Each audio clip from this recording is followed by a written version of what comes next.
Hoje vamos desvendar os mistérios da análise de tráfego. Você sabe o que realmente acontece quando o seu navegador conversa com o servidor? Se você é programador, isso é essencial para você entender. Vou te mostrar como funciona cada requisição que você faz, revelando o que está rolando nos bastidores. Eu sou Breno Veras e nesse vídeo vou te mostrar tudo o que rola por trás do TCP/IP. Se você trabalha com TI, fica comigo até o final, porque entender isso é o que vai te dar controle sobre o que acontece nas comunicações de rede. E eu prometo, você vai sair desse vídeo conhecendo muito mais sobre redes e análise de tráfego. Então bora pro vídeo e já mete o dedo no like.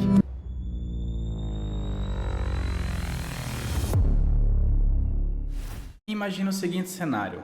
Você foi contratado como programador por uma empresa e eles te passaram um sistema web de gerenciamento de clientes para dar manutenção. Por algum motivo, a listagem desses dados não está funcionando. Leve em consideração que existe uma página web e um servidor que processa as entradas e saídas dos dados. Qual a primeira coisa que você faz nessa situação? Para simular esse ambiente, eu pedi para o ChatGPT criar um servidor simples em Node.js que vai ser consumido por uma página HTML. Esse AppNode vai criar uma instância do Express, um framework HTTP, e vai escutar na porta 3000. Esse servidor vai ter apenas uma rota que devolverá uma lista de clientes. Se você pensou em abrir o console do desenvolvedor, ir na guia Network e verificar o que está acontecendo com essa requisição, você está relativamente certo. É o que a maioria dos programadores fazem. Vendo as informações disponíveis, a gente tem a URL de requisição, o método, o endereço, dá para ver o payload de requisição e de resposta. Só que isso que o navegador nos dá é só a ponta do iceberg do que acontece de fato em uma conexão de rede. É só um resumo das informações principais de uma conexão que já aconteceu. Hoje nós vamos um pouco mais a fundo para entender o que realmente está acontecendo nos bastidores, aquilo que o seu browser não mostra. Para começar a entender sobre redes, precisamos falar do principal protocolo de comunicação, que é o TCP/IP. Desenvolvido nos Estados Unidos em 1969 pela Agência de Projetos e Pesquisa Avançada de Defesa, a DARPA, foi um recurso utilizado em um projeto experimental chamado ARPANET, que visava resolver os problemas de comunicações militares durante a Guerra Fria. Originalmente foi criado um projeto denominado TCP, que era a sigla de Transmission Control Program. Algum tempo depois, esse programa foi dividido em dois, gerando os novos projetos TCP e IP, que seria Transmission Control Protocol e Internet Protocol. O grande objetivo da criação do TCP/IP foi prover uma família de protocolos que permitissem o envio de dados por diferentes rotas. Caso um caminho físico, seja via cabo ou ondas de rádio, caísse, o TCP/IP iria procurar um caminho alternativo para chegar ao destino final. Como a ARPANET acabaria virando a rede mundial de computadores que conhecemos hoje como internet, o protocolo TCP acabou sendo adotado como padrão. Também existem outros protocolos de comunicação como IPX, SPX ou AppleTalk, mas a maioria caiu em desuso em virtude da ampla utilização do TCP/IP. Atualmente há duas versões do protocolo IP operando na internet, o IP versão 4 ou IPv4 e o IPv6, sendo a versão 6 uma evolução da versão 4. Porém, como ela ainda não foi adotada amplamente e a maior parte do tráfego mundial é feito com o IPv4, é nele que vamos focar nesse vídeo. Um endereço IPv4 possui no total 32 bits, dividido em 4 octetos, também chamado de bytes. Cada octeto vai de 0 a 255 se utilizarmos a escala decimal. Se quisermos calcular a quantidade máxima de endereços, é só fazer 2 elevado a 32, que totaliza um pouco mais que 4.294 milhões de IPs. Cada computador que desejar se conectar a uma rede precisa ter uma identificação que é o endereço IP. Mas só isso não é suficiente. Também é necessário atribuir uma máscara de rede, um recurso utilizado para segmentar logicamente endereços que façam parte da mesma rede, mesmo que estejam utilizando o mesmo cabeamento físico. Com isso, podemos ter várias redes lógicas dentro de uma mesma rede física. A máscara de rede possui a mesma estrutura de um IP, dividida em 4 octetos, porém funciona de uma maneira diferente. Enquanto no IP você pode ir incrementando esses octetos valor a valor, uma máscara de rede deve representar até que ponto o endereço de um IP corresponde a uma rede e a partir de que ponto ele identifica um dispositivo. Vamos desenhar para ficar mais fácil. Imagine que seu computador tem um seguinte IP 203.0.113.2 e sua máscara de rede seja 255.255.255.0 Isso significa que os 3 primeiros octetos correspondem à sua rede e não mudam, são fixos. Já o que vem depois dele sim pode mudar. O primeiro valor, que é o 0, representa a rede. Ele não pode ser usado como um endereço, mas sim como uma representação de toda aquela rede. Isso é utilizado tanto para representar visualmente a rede, como também para ajudar na configuração de roteadores e firewalls, caso você queira aplicar uma regra a toda uma rede e não precise digitar endereço por endereço. O último número é o 255, que representa o endereço de broadcast. Quando se envia um pacote para esse endereço, todos os outros da mesma rede também escutam. Ele é bastante utilizado para descobertas de rede. Sobrou então o range, que vai de 1 a 254. Todos esses números de IPs são válidos dentro dessa rede e podem ser atribuídos como um endereço. Por exemplo, 203.0.113.1, final 2, final 3, final 4 e assim por diante. Se por acaso você precisar de uma rede maior, você pode utilizar a máscara 255.255.254.0, que permite endereçar até 512 IPs. A rede então começaria em 203.0.112.1 e acabaria em 203.0.113.254, sendo o 203.0.112.0 o endereço de rede e o 203.0.113.255 o broadcast. Se você desejar configurar uma rede com mais ou menos hosts, é só utilizar a seguinte tabela.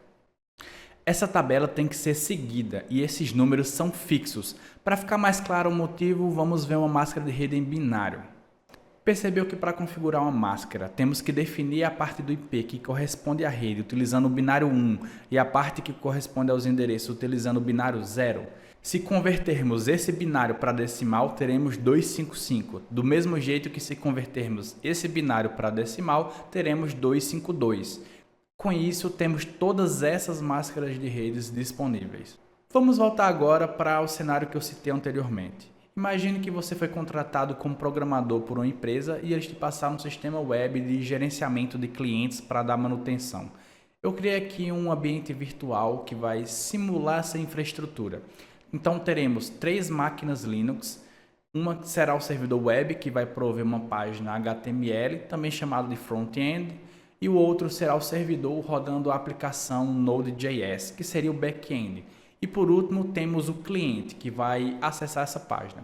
Utilizei a máscara de rede 255.255.255.248, que me permite ter até 6 máquinas conectadas. Meus endereços IP serão 203.0.113.2 para o front-end, 203.0.113.3 para o back-end e 203.0.113.4 para o cliente. Utilizando essa máscara, significa que eu posso endereçar do 203.0.113.1 até o 203.0.113.6, sendo o endereço de rede o 203.0.113.0 e o broadcast 203.0.113.7. Após fazer toda a configuração de máquinas virtuais, vamos tentar acessar a página. Vou no Firefox, digito o endereço do servidor front-end e tomo 404. Vamos começar o diagnóstico e o primeiro teste a se fazer é o famoso ping. É bem provável que você já tenha utilizado esse comando para saber se o endereço IP está respondendo ou não. Para te dar uma breve explicação, o ping é um programa que utiliza um outro protocolo IP, chamado ICMP, que significa Internet Control Message Protocol. Referenciado pela RFC 792 de setembro de 1981, esse protocolo é vital para o funcionamento de toda a rede IPv4. Servindo para que dispositivos de rede comuniquem informações como conectividade e status de rede. Vou utilizar um programa chamado TCP/dump para capturar os pacotes entre o cliente e o servidor front-end. Com ele é possível capturar todo o tráfego de rede do seu computador. Existem outras alternativas mais robustas como o Wireshark, mas para esse tutorial simples o TCP/dump é mais do que suficiente. Executando o ping para o servidor front-end, podemos ver que está respondendo. Agora vamos abrir o capô e ver o que acontece. Com a captura de tráfego ligada, vemos 2 pacotes do protocolo ICMP, um request enviado pelo cliente e então um reply do servidor.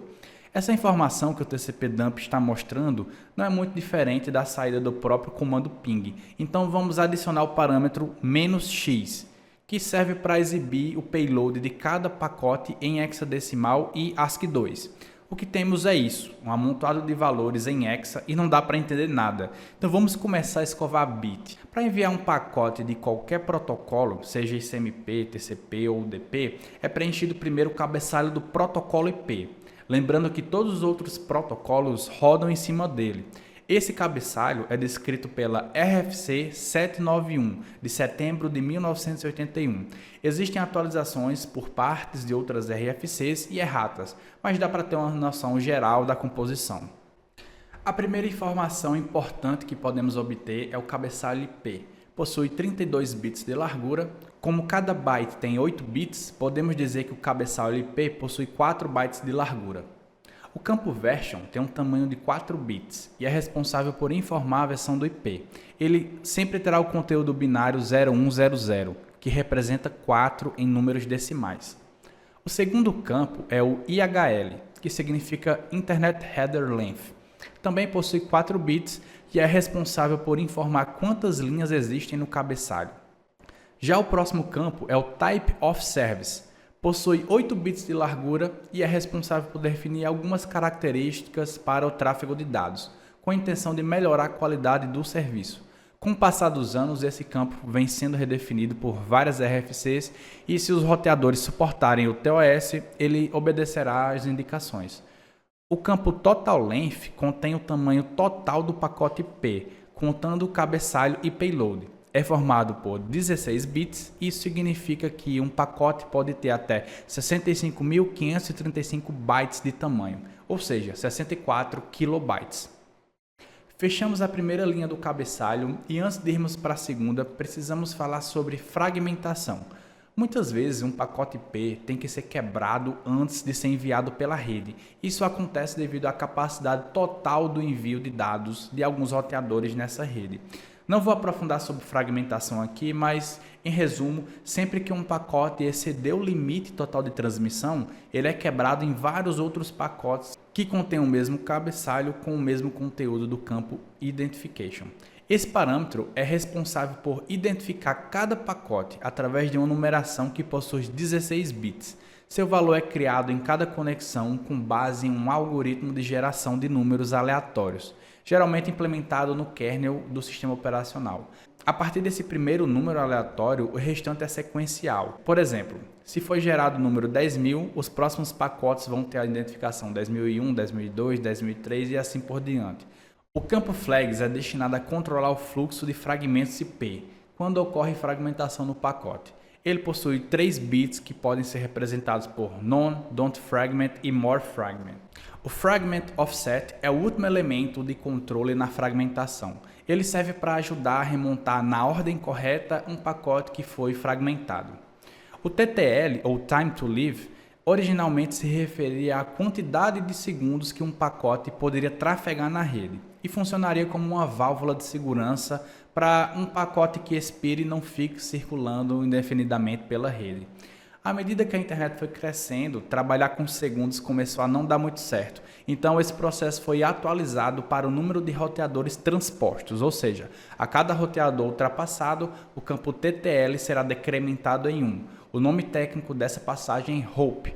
Se um pacote passar por vários roteadores e tiver seu TTL zerado, ele é descartado.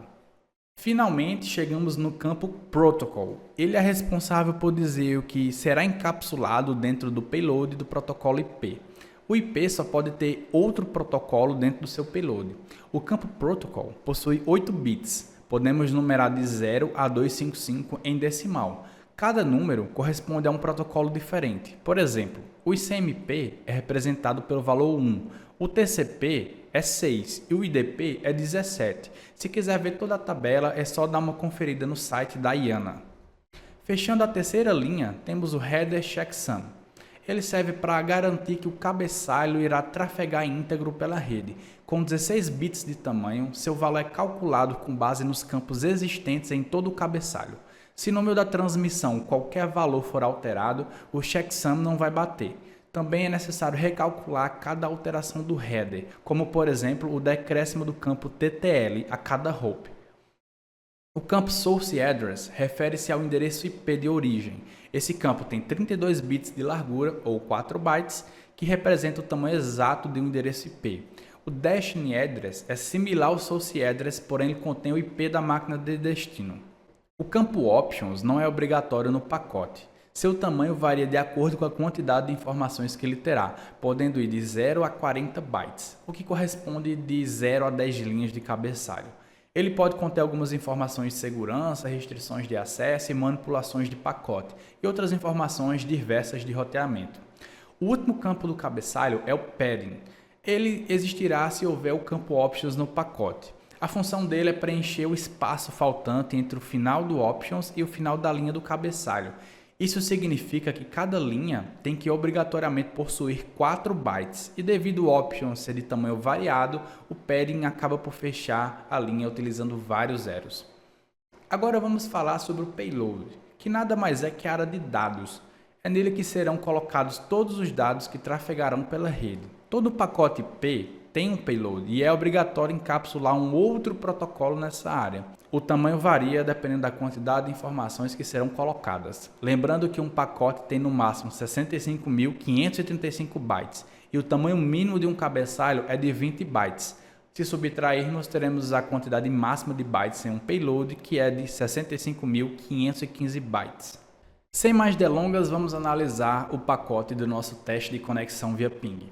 Não vou passar por cada bit, mas de cara já dá para ver algumas informações importantes, como o número 4, que se refere ao campo version, logo em seguida o tamanho do header, que é 5, como uma linha possui 4 bytes, então esse é o tamanho do header e esse é o payload. Podemos ver também o TTL, e seu valor é 64, pois é padrão do Linux, o sistema operacional que a gente está usando nas nossas máquinas. O campo Protocol está com o valor 1, que segundo a tabela da IANA é o ICMP, e por final Source Address e Destination Address. Agora, indo para o payload, existem 3 campos no header do ICMP que são Type, Code e Checksum. O Type é responsável por identificar o tipo de mensagem. O valor 8 refere-se a uma echo request, que é a solicitação de ping. Dá para ver que a requisição possui o valor 8 e a resposta possui o valor 0, que no caso é a resposta do echo. O campo Code serve para detalhar um pouco mais a mensagem e funciona como uma subcategoria do Type, mas no caso de Echo Request e Echo Reply, ele vai ser sempre 0. Após isso, temos um Identifier, o número aleatório que ajuda a rastrear e associar as mensagens. Ele é usado para diferenciar múltiplas requisições enviadas ao mesmo tempo. O Sequence Number é um valor incremental que rastreia a quantidade de echos enviados para uma mesma solicitação de ping. Com ele dá para saber a ordem dos pacotes, identificar os pacotes perdidos e medir a latência. O restante dos dados são caracteres aleatórios enviados pelo requisitante e obrigatoriamente devolvidos pelo destinatário. Dá para usar esse campo para saber se os dados estão chegando corretamente. Quero ressaltar que você não precisa capturar e analisar o tráfego enquanto estiver fazendo um ping. A ideia aqui é você entender o que está acontecendo e como essa comunicação funciona. Eu não sei vocês que estão me assistindo, mas é isso que me motiva a trabalhar nessa área. É a curiosidade em tentar entender como as coisas funcionam, como elas foram construídas, quais são as regras. E é essa curiosidade que te faz ser um profissional melhor. Se você está gostando do vídeo, não esqueça de clicar no gostei e se inscrever no canal. E antes que eu esqueça, se você quiser aprender sobre redes e sobre análise de tráfego, eu recomendo que você compre esse livro o mais rápido possível. É o Análise de Tráfego em Redes TCP/IP do Heriberto Mota. Esse livro serviu de base e de inspiração para que eu pudesse produzir o vídeo. Clica lá no link da descrição e garante a tua cópia. Vamos voltar para o teste de acesso no servidor front-end. Para essa conexão é utilizado o protocolo TCP, que assim como o ICMP, possui um header e é encapsulado no payload do protocolo IP. Para esse vídeo não ficar muito longo e complexo, não vou entrar em detalhes sobre o cabeçalho TCP, mas tenha em mente que em toda conexão existe uma porta de origem e uma porta de destino. Por serem números de 16 bits, seu valor em decimal pode ir de 0 a 65.535. Outros campos importantes são Sequence Number, Acknowledge Number, Flags e Data. Se quiser mais detalhes, joga lá no ChatGPT ou dá uma olhada na RFC 793. Toda conexão TCP é iniciada com Three-Way Handshake, que significa literalmente um aperto de mão de 3 vias, onde a máquina cliente envia um pedido de conexão para um endereço IP e uma porta, com uma flag SYN, de Synchronize. O servidor precisa responder com as flags SYN e ACK, como se estivesse dizendo, beleza, recebi sua solicitação, estou pronto para uma conexão. Por fim, o cliente deve fazer o terceiro e último passo, que é mandar um outro pacote com a flag ACK. Nesse momento, a conexão já está estabelecida e ambas as máquinas podem enviar e receber mensagens. Repare bem que o Sequence Number e o Acknowledgement Number são usados para confirmar o recebimento da última mensagem, onde cada pacote é incrementado mais um no valor. Em seguida, temos o pacote referente à solicitação da página que fizemos no navegador. Veja que agora temos uma flag push, indicando ao servidor que processa os dados imediatamente, e é nesse pacote que está embutido o GET do protocolo HTTP. Imediatamente, o servidor responde com um ACK para dizer que recebeu e em seguida retorna o resultado do GET, com o código de status 200. Terminada a transferência da página, o servidor envia uma mensagem com a flag Finish para terminar a conexão e o three-way handshake acontece novamente, mas finalizando a comunicação entre as máquinas. Provavelmente você ficou com a seguinte dúvida: o que acontece na captura do tráfego quando a máquina de destino está indisponível? Vamos ver na prática. Desliguei a máquina virtual que está rodando o back-end e recarreguei nossa página web. Lembrando que a página faz uma requisição REST utilizando o protocolo HTTP, que também vai utilizar o TCP e IP no final das contas. Na captura do tráfego fica muito claro perceber que nossa máquina cliente tenta repetidas vezes iniciar o three-way handshake com o servidor e não consegue, ela simplesmente desiste por timeout. Vamos mudar um pouco o cenário. Vou ligar a máquina servidora, mas sem rodar a aplicação na porta 3000 para ver o que acontece. O resultado da captura mostra que o cliente tentou abrir a comunicação com a flag SYN, mas é devolvido um ACK reset. Isso significa que a máquina de destino recebeu o pacote, mas como a porta 3000 não estava alocada, não foi possível estabelecer a conexão. Então o cliente tenta mais uma vez e recebe de novo o ACK reset. Depois disso, desiste. E só para finalizar, vou mostrar a conexão funcionando corretamente. Perceba como acontece o three-way handshake tanto no início da conexão quanto no final. Também dá para ver a solicitação e a resposta da API REST. Tudo funcionou igualzinho como eu mostrei ao carregar a página do front-end. Antes de eu concluir, eu gostaria de dizer que eu não sou nenhum especialista em redes e se você está aqui assistindo e é um especialista, fique à vontade para corrigir qualquer eventual erro que eu possa ter cometido no vídeo. Você deve ter percebido também que eu acabei deixando de lado vários assuntos necessários quando se fala de rede, mas foi pensado em não complicar demais para quem é um iniciante nesse tema. A gente começou o vídeo entendendo o que acontece por trás das requisições de uma aplicação web, desde a comunicação entre o cliente e o servidor, até o detalhamento dos protocolos TCP e IP. A nossa simulação mostrou como um pedido simples de listagem pode revelar muito sobre os funcionamentos da rede. Falamos pouco sobre NAT, Network Address Translation, e CGNAT, Carrier Grade NAT, que são fundamentais para o gerenciamento de IPs e a conexão entre redes privadas e a internet. O NAT é o que permite que vários dispositivos em uma rede local compartilhem um único endereço IP público. Já o CGNAT faz isso em escala muito maior, permitindo que provedores de internet utilizem menos endereços IPs públicos para servir uma quantidade enorme de clientes. Outra coisa que deixamos de lado foi a CIDR, Classless Interdomain Routing, que é uma forma de representar e administrar o espaço de endereços IP mais eficientemente do que o sistema tradicional de classes. A CIDR permite a divisão mais flexível dos blocos de IP e é crucial para o planejamento e a expansão das redes. Além disso, não entramos em detalhes sobre a fragmentação de pacotes, que pode ocorrer quando pacotes de dados são divididos para atravessar redes que têm limites de tamanho, ou sobre os mínimos detalhes do protocolos de nível superior como HTTP e HTTPS, que são essenciais para a comunicação segura e eficiente na web. Falando em protocolos, um desafio interessante que não cobrimos foi a captura de tráfego de payloads quando estamos lidando com HTTPS. Como vocês devem saber, o HTTPS criptografa os dados trocados entre cliente e servidor, o que é ótimo para a segurança, mas dificulta a captura e análise desses dados em sua forma original. Para resolver isso, podemos usar proxies que permitem inspecionar o tráfego HTTPS O proxy atua como um servidor intermediário entre o cliente e o servidor, podendo descriptografar e recriptografar as comunicações, o que facilita a análise do tráfego. Espero que esse vídeo tenha ajudado a clarear como tudo funciona e te dado uma boa base para mergulhar mais fundo nesse mundo fascinante das redes. Se você gostou do vídeo, não esquece de deixar o like e se inscrever no canal. E se quiser se aprofundar ainda mais, dá uma olhada no livro Análise de Tráfego em Redes TCP/IP do Heriberto Mota. Ele é uma excelente referência para quem quer entender os detalhes das redes. Até a próxima, valeu!